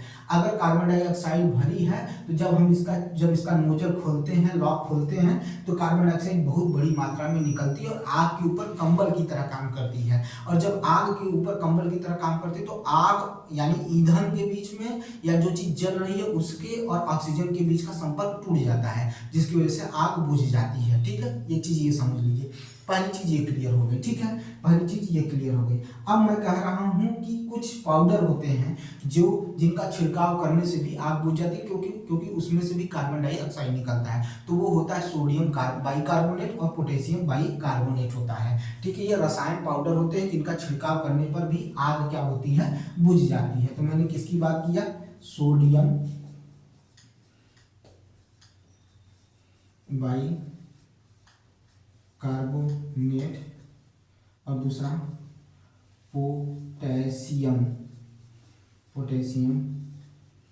बाई कार्बोनेट, ठीक है, सोडियम बाई कार्बोनेट और पोटेशियम बाई कार्बोनेट के छिड़काव से भी कार्बन डाइऑक्साइड क्या होता है, निकलता है, कार्बन डाइऑक्साइड निकलता है, ठीक है, और ये ऐसे होने पर आग क्या हो जाती है, बुझ जाती है, ठीक है, आग को बुझा देती है। सोडियम बाइकार्बोनेट और पोटेशियम बाइकार्बोनेट की वजह से क्या होता है, आग बुझा दी जाती है। बस इतना ही इसमें है, हम इसको आपको लिखवाएंगे नहीं, आप बस इसको समझिएगा, ठीक है, और इसको 2 बार 3 बार लर्न कर लीजिएगा, या आप इसको चाहें तो स्क्रीनशॉट ले सकते हैं, ठीक है, स्क्रीनशॉट ले लीजिए, बात खत्म हो जाएगी, बहुत बड़ा चीज नहीं है। अब हम पढ़ेंगे फ्लेम के बारे में, ठीक है, किसके बारे में पढ़ेंगे, तो फ्लेम के बारे में हमें पढ़ना है। अब हमको किसके बारे में पढ़ना है, तो फ्लेम के बारे में पढ़ना है, ठीक है, किसके बारे में पढ़ना है, तो फ्लेम के बारे में पढ़ना है, ठीक है।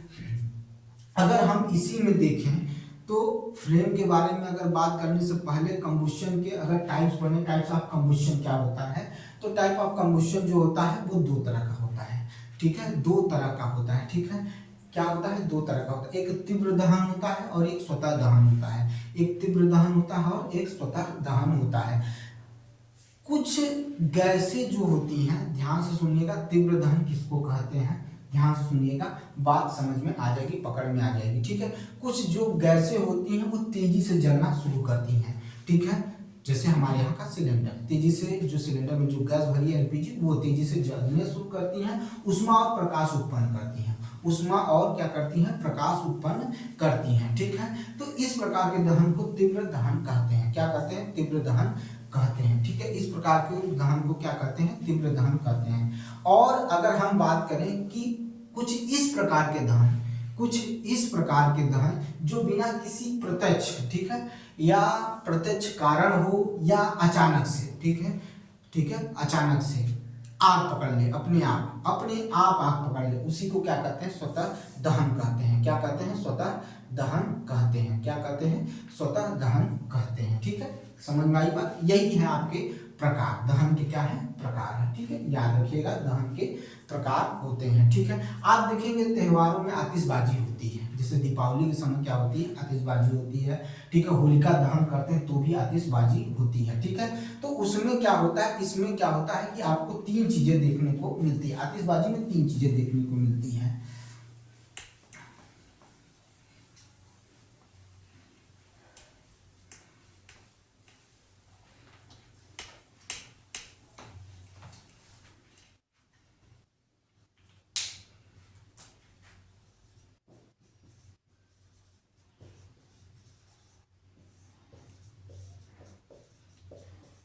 पदार्थों में, विस्फोटक पदार्थों में तीन चीजें देखने को मिलती हैं, ठीक है।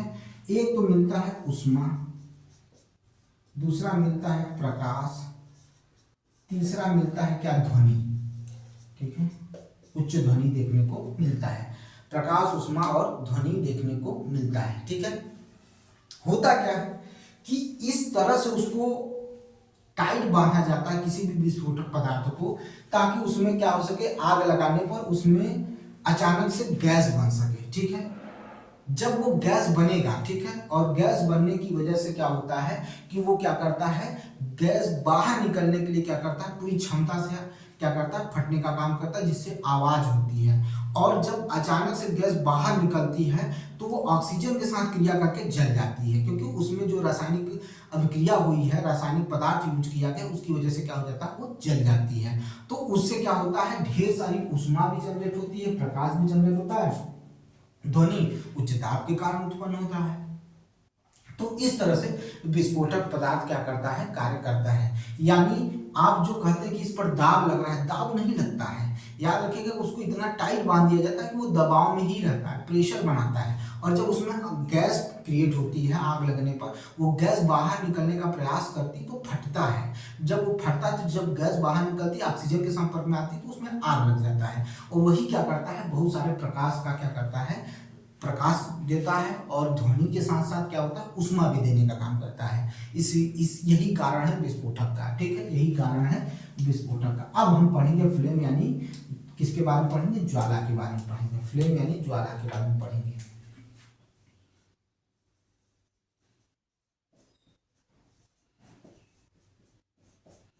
फ्लेम यानी ज्वाला के बारे में पढ़ेंगे।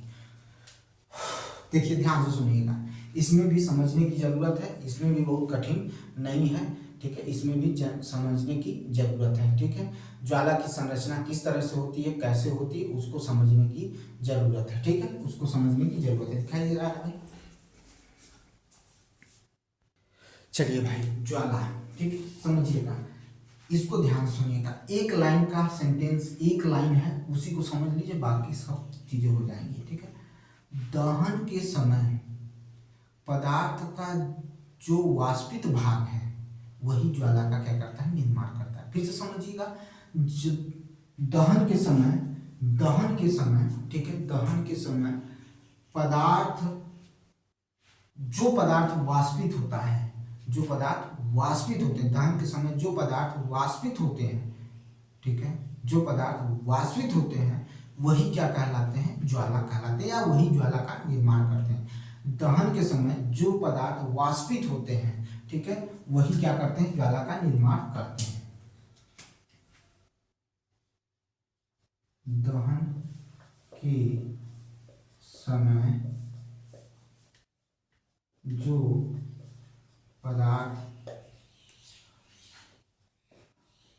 वाष्पित होते हैं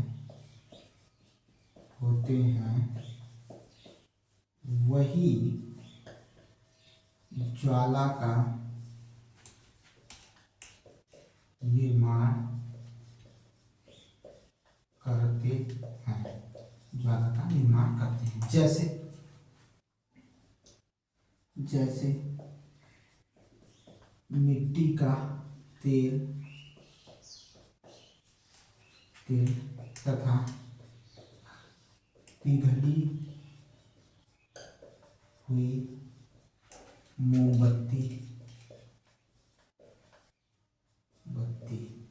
ठीक है, पिघली हुई मोमबत्ती। जबकि इसके विपरीत,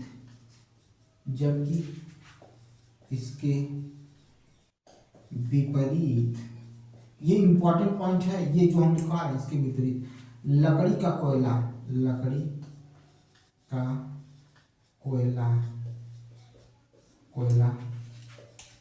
वाष्पित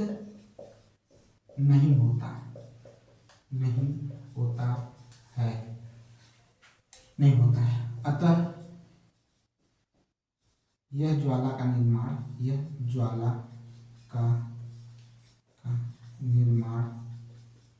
नहीं करता है। यह ज्वाला का निर्माण नहीं करता है। दहन के समय जो पदार्थ वाष्पित होते हैं वही ज्वाला का निर्माण करते हैं, जैसे मिट्टी का तेल, पिघली हुई मोमबत्ती। जबकि इसके विपरीत लकड़ी का कोयला वाष्पित नहीं होता है, अतः यह ज्वाला का निर्माण नहीं करता है। तो लकड़ी का जो कोयला होता है ये ज्वाला का निर्माण नहीं करेगा। ये भी एकदम मेन पॉइंट है, इसको याद रखिएगा, क्योंकि हम आपको वही पढ़ा रहे हैं जो आने वाली चीजें हैं। हम वो आपको फालतू चीजें लाइन टू लाइन नहीं पढ़ा रहे हैं, क्योंकि उसकी जरूरत नहीं है आपको। ठीक है, आपको जरूरत है कि आपको कम समय में वो चीज दी जाए जो एग्जाम में आएगा। ठीक है, जो एग्जाम के लिए इंपॉर्टेंट है वो हमें आपको पढ़ाना, उसके बारे में बात करना है। तो इसका स्क्रीनशॉट ले लीजिए जल्दी से, फिर उसके बाद आगे बात करते हैं। ठीक है, तो चलिए अब देखते हैं ज्वाला किस तरह से होती है। ठीक है, उसका फिगर हम लोग बनाएंगे। ठीक है,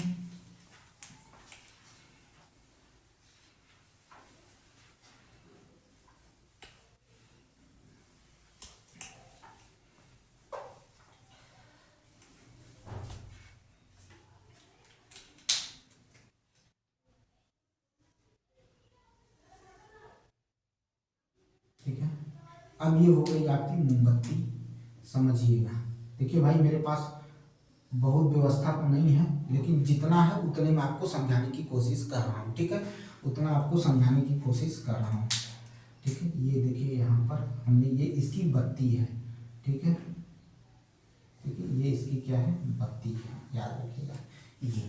ठीक है, ये मोमबत्ती है और यहाँ पर ज्वाला बन रही है। क्यों? क्योंकि मोमबत्ती, पिघली हुई मोमबत्ती वाष्पित हो रही है और उसकी वजह से ये क्या कर रहा है, ज्वाला बन रहा है। ठीक है, अब ये जो भाग है, ये सबसे गर्म भाग होता है। यह सबसे गर्म भाग होता है, सबसे गर्म भाग है। ठीक है, सबसे गर्म भाग है। ठीक है, और यह जो भाग है, सबसे गर्म भाग है, यह पूर्ण दहन भी होता है। यहाँ पर ही पूर्ण दहन होता है। यहाँ पूर्ण दहन होता है। किसका पूर्ण दहन होता है? वाष्पित पदार्थ का, जो मोमबत्ती पिघल कर वाष्पित हो उसका। यहाँ पूर्ण दहन होता है, पूर्ण दहन होता है, पूर्ण दहन होता है।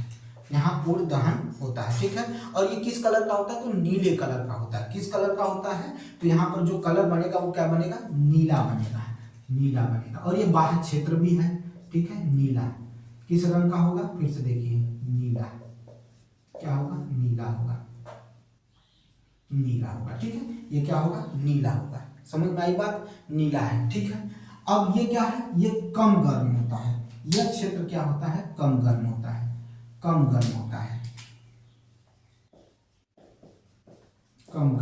यह क्षेत्र जो होता है नीला होता है, ये कम गर्म होता है। यहाँ पर आंशिक दहन होता है। क्या होता है? आंशिक दहन होता है।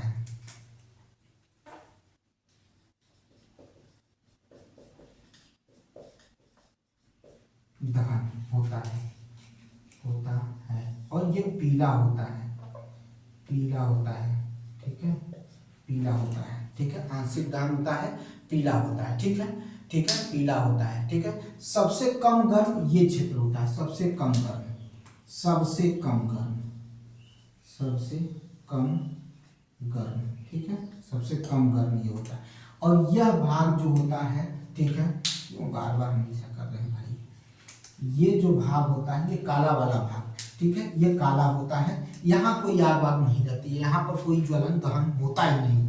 यहाँ पर बिना जली मोमबत्ती का सबसे आंतरिक क्षेत्र है।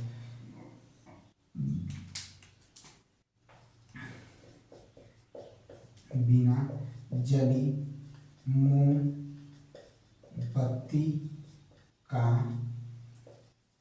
आंतरिक क्षेत्र है। और ये क्या होता है, काला होता है। क्या होता है, काला होता है। बिना जली मोमबत्ती का आंतरिक क्षेत्र होता है और ये क्या होता है, काला होता है। ये रहा आपके सामने, देख लीजिए भाई, इसमें कोई कॉन्सेप्ट नहीं है, कुछ समझना नहीं है, बस एक बार इसको पढ़ लीजिए कि ये बाहरी क्षेत्र है, पूर्ण दहन होता है और नीला जलता है। ठीक है, और सबसे गर्म क्षेत्र यही होता है। ठीक है, फिर उसके बाद जितना नीचे आएंगे वो सबसे कम होगा, यहाँ पर सबसे कम होगा। ये आंशिक रूप से दहन होता है, मतलब थोड़ी मात्रा में दहन होता है। ये क्षेत्र एकदम बिना जली हुई मोमबत्ती का आंतरिक क्षेत्र होता है जो काला होता है। बस यही है आपका ज्वाला का एक चित्र, देख लीजिए, जो विभिन्न क्षेत्रों में दर्शाया गया है। ठीक है, विभिन्न क्षेत्रों में दर्शाया गया है। ठीक है, अगला क्या है, अगला है ईंधन क्या होता है, क्या होता है ईंधन। ठीक है, और ईंधन की दक्षता क्या होती है उसके बारे में बात करेंगे। ठीक है, हम ईंधन यानी फ्यूल के बारे में चलना है, चर्चा करनी है। ठीक है,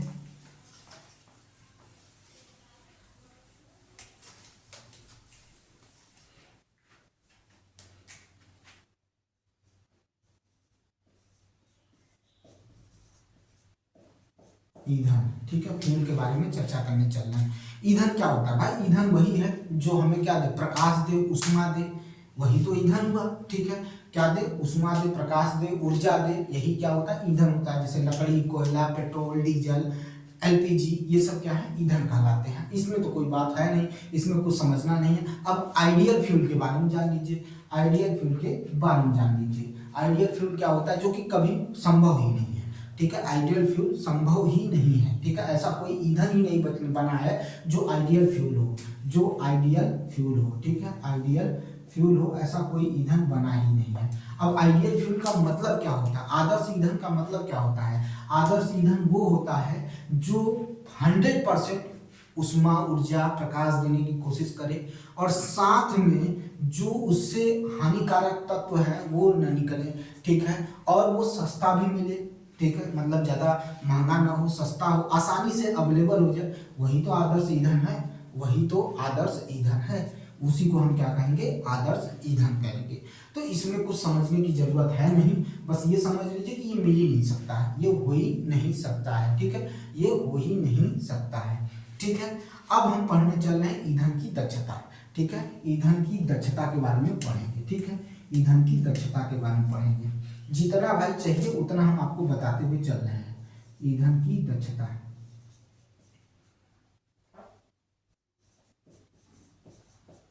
दक्षता, ईंधन की दक्षता के बारे में समझिएगा। ईंधन की दक्षता क्या होती है, किसी 1 किलोग्राम, ध्यान से सुनिएगा, किसी 1 किलोग्राम, ठीक है, जलने वाली वस्तु, ठीक है, कोई भी 1 किलोग्राम जलने वाली वस्तु का जब पूर्ण दहन होता है, पूर्ण दहन होता है तो प्राप्त ऊष्मा की मात्रा, ठीक है, प्राप्त ऊष्मा की मात्रा जो होती है वही ऊष्मीयमान होती है, वही ईंधन की दक्षता होती है।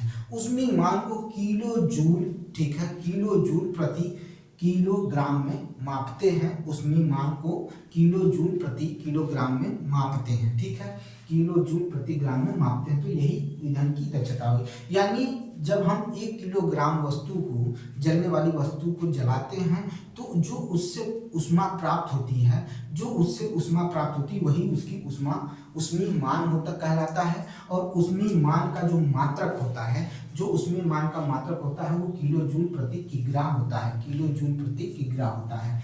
तो याद रखिएगा 1 केजी, ठीक है, 1 केजी जलने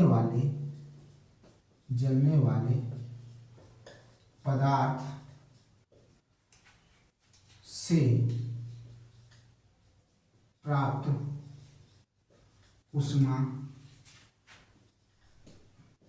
ऊष्मा उस पदार्थ की ऊष्मीय मान होता है, उस पदार्थ का ऊष्मीय मान होता है जिसे किलो जूल पर केजी में मापते हैं किलो जूल पर केजी में मापते हैं। ठीक है, किसमें मापते हैं? किलो जूल पर केजी में मापते हैं। और सबका अलग अलग होता है। ठीक है, जैसे गोबर के जो उपले होते हैं उनका 6000 से 8000 किलो जूल होता है, किलो जूल पर केजी होता है। 6000 से 8000 किलो जूल पर केजी होता है। जो सामान्य हमें जिनकी जानकारी होनी चाहिए बस उसका समझिए। 6000 से 8000 होता है गोबर के उपलों का। लकड़ी का 17000 से लेकर 27000 के 22000 के बीच में होता है। लकड़ी का क्या उसमें मान किलो जूल पर केजी जो होता है वो 17000 से 22000 के बीच में होता है लकड़ी का। कोयले का 25000 से 30000 के बीच में होता है। ठीक है, पेट्रोल का ज्यादा हो जाता है, 45000 हो जाता है। ठीक है, उसी तरह से मिट्टी के तेल का भी 45000 होता है। मतलब पेट्रोल और मिट्टी के तेल का 45000 होता है। मीथेन गैस का 50000 हो जाता है। ठीक है, इसी तरह से सीएनजी का भी 50000 हो जाता है। तो ये सारी चीजें याद रखिएगा थोड़ा सा इसमें। और ऐसा कुछ क्वेश्चन आपको नहीं पूछने वाला है। यही एलपीजी का देख लेंगे 55000 हो जाता है उसमें मान। यही चीज है। ठीक है, यही चीज है। अब देखिए ध्यान से सुनिएगा भाई, ईंधन के दहन से जो हानिकारक उत्पाद प्राप्त होता है उसके बारे में भी हमें जानना बहुत जरूरी है। ठीक है, ईंधन के उत्पाद से मतलब जब ईंधन जलाते हैं तो उससे हानिकारक पदार्थ भी निकलते हैं, उनके बारे में बात करेंगे। ठीक है, उनके बारे में बात करेंगे। तो ईंधन के दहन से हानिकारक उत्पाद, ईंधन के दहन से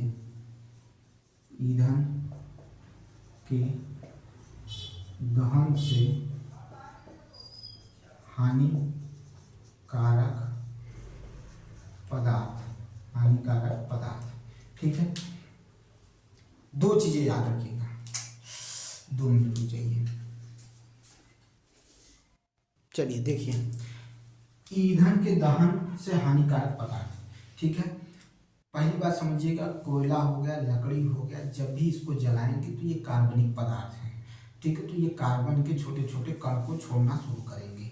ठीक है, जो एटमॉस्फेयर में फैलकर या वातावरण में फैलकर ये गैसों के माध्यम से हमारे शरीर में प्रवेश कर सकते हैं, जो कार्बन के छोटे छोटे कण हैं। और ये क्या करेंगे, हमारे स्वास्थ्य के लिए क्या होते हैं, हानिकारक होते हैं। ये प्रदूषण का काम करते हैं। कौन करते हैं? तो कार्बन के छोटे छोटे जो कण होते हैं ये प्रदूषण का कार्य करते हैं।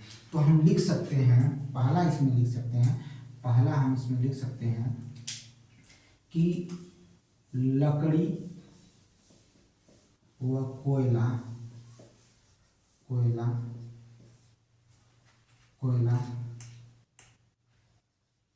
कार्बनिक पदार्थ हैं जो जलने पर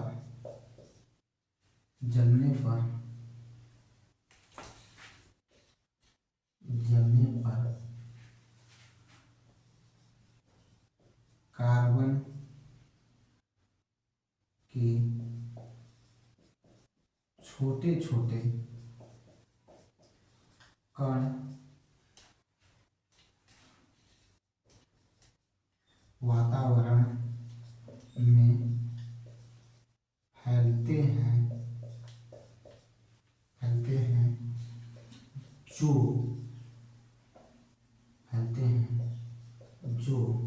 लिए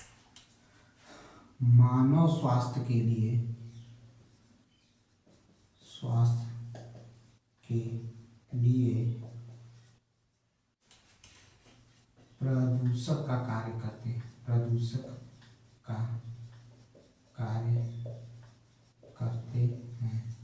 का कार्य करते हैं। ठीक है, प्रदूषण। लकड़ी कोयला कार्बनिक पदार्थ हैं जो जलने पर कार्बन के छोटे छोटे कण वातावरण में फैलते हैं, जो मानव स्वास्थ्य के लिए प्रदूषक का कार्य करते हैं। याद रखिएगा, जब लकड़ी का कोयला जलाते हैं तो उसमें से कार्बन मोनोऑक्साइड गैस निकलती है। और यह कार्बन मोनोऑक्साइड जो होती है, यह अगर आप बंद कमरे में लकड़ी का कोयला जलाते हैं तो कार्बन मोनोऑक्साइड की वजह से आपकी मृत्यु भी हो सकती है। तो याद रखिएगा कि लकड़ी के कोयले को जलाने पर कार्बन मोनोऑक्साइड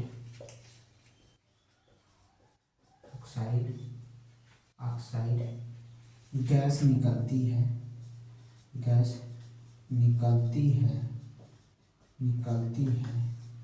जो बंद कमरे में सो रहे व्यक्ति को मार सकती है।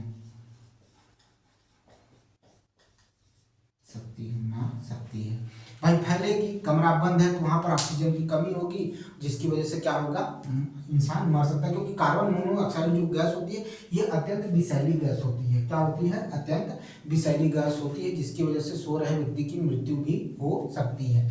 अब ध्यान से सुनिएगा, ग्लोबल वार्मिंग किसकी वजह से होता है? तो भाई जब किसी चीज को जलाएंगे ईंधन को, तो कार्बन डाइऑक्साइड गैस निकलेगी, और कार्बन डाइऑक्साइड गैस की मात्रा बढ़ेगी तो हमारी ग्लोबल वार्मिंग की कंडीशन भी बढ़ेगी। तो जब ग्लोबल वार्मिंग की कंडीशन बढ़ेगी तो जहाँ पर बर्फ है वो पिघलेंगे तो समुद्र का जल स्तर बढ़ेगा। तो जो समुद्र के तटीय क्षेत्र हैं वो जल्द ही डूब जाएंगे, जैसे श्रीलंका हो गया, ठीक है, म्यांमार कह रहे हैं, तो जैसे श्रीलंका जैसे हो गए, तो ये सब क्या हो जाएंगे, मालदीव हो गया, ये जैसे क्षेत्र क्या हो जाएंगे, जल्द ही डूब जाएंगे, क्योंकि बर्फ पिघलने की वजह से जल स्तर बढ़ेगा समुद्र का।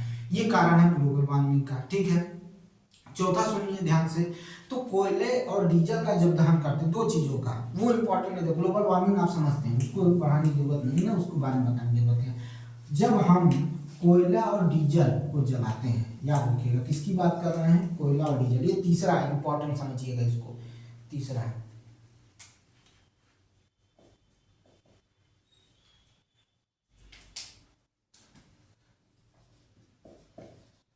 कोयला व डीजल, दो चीजों को समझिएगा, कोयला और डीजल, ठीक है। कोयला और डीजल को जब भी जलाएंगे, ईंधन के रूप में यूज होगा, तो यहाँ से क्या होगा, इनके दहन से सल्फर ऑक्साइड निकलेगा। क्या निकलेगा? सल्फर ऑक्साइड गैस निकलेगी। इनको जलाने पर सल्फर ऑक्साइड गैस निकलेगी, सल्फर ऑक्साइड गैस निकलेगी। सल्फर ऑक्साइड गैस क्या होगी, निकलेगी, प्रोड्यूस होगी, ठीक है। सल्फर ऑक्साइड गैस निकलेगी। यह अत्यंत क्या होती है, यह गैस जो होती है अत्यंत दम घोटू होती है, अत्यंत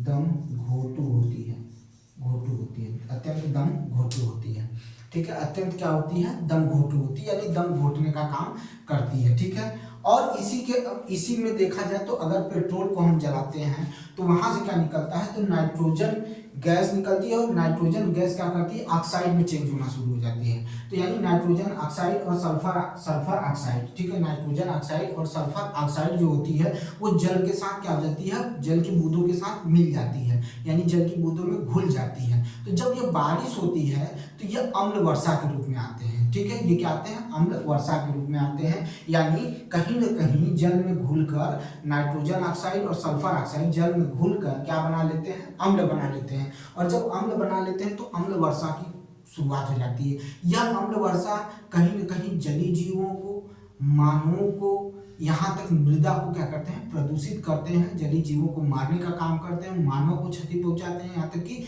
मृदा को भी क्या करते हैं, नुकसान पहुंचाते हैं। मृदा की उर्वरकता का जो क्षमता होती है वो क्या हो जाती है, कम हो जाती है। इस तरह से ये क्या होते हैं, बहुत ही हानिकारक होते हैं। ये क्या होते हैं, बहुत ही हानिकारक होते हैं, याद रखिएगा। यहीं पर ये चैप्टर क्या होता है, आपका समाप्त होता है। आपको जितना भी पढ़ाया जा रहा है, जितना भी समझाया जा रहा है, वो एकदम इम्पॉर्टेंट है। उनको बार बार पढ़िए, उनको रिवाइज करिए। मैंने वीडियो में इतना आसानी तरीके से या सरल शब्दों में समझाया है कि अगर आप सिर्फ इस वीडियो को बार बार देख लेंगे तो आपकी तैयारी हो जाएगी। ऐसा कुछ नहीं है कि बहुत कठिन चीज़ें आएंगी। बाकी आपको इसी तरह से वीडियो मिलती रहेगी। अगर आपको मेरा वीडियो अच्छा लगता है तो लाइक करिए, शेयर करिए और सब्सक्राइब करिए मेरे चैनल को। और किसी की बातों पर ध्यान देना बंद करिए, सिर्फ अपनी पढ़ाई पर फोकस रखिए। लोग कह रहे हैं कि भर्ती कम आ रही है, भर्ती नहीं आएगी, सब प्राइवेट हो जाएगा, वो जाने दीजिए। आप मेहनत करिए, आपको सफलता जरूर मिलेगी। मिलते हैं नेक्स्ट वीडियो में। बहुत बहुत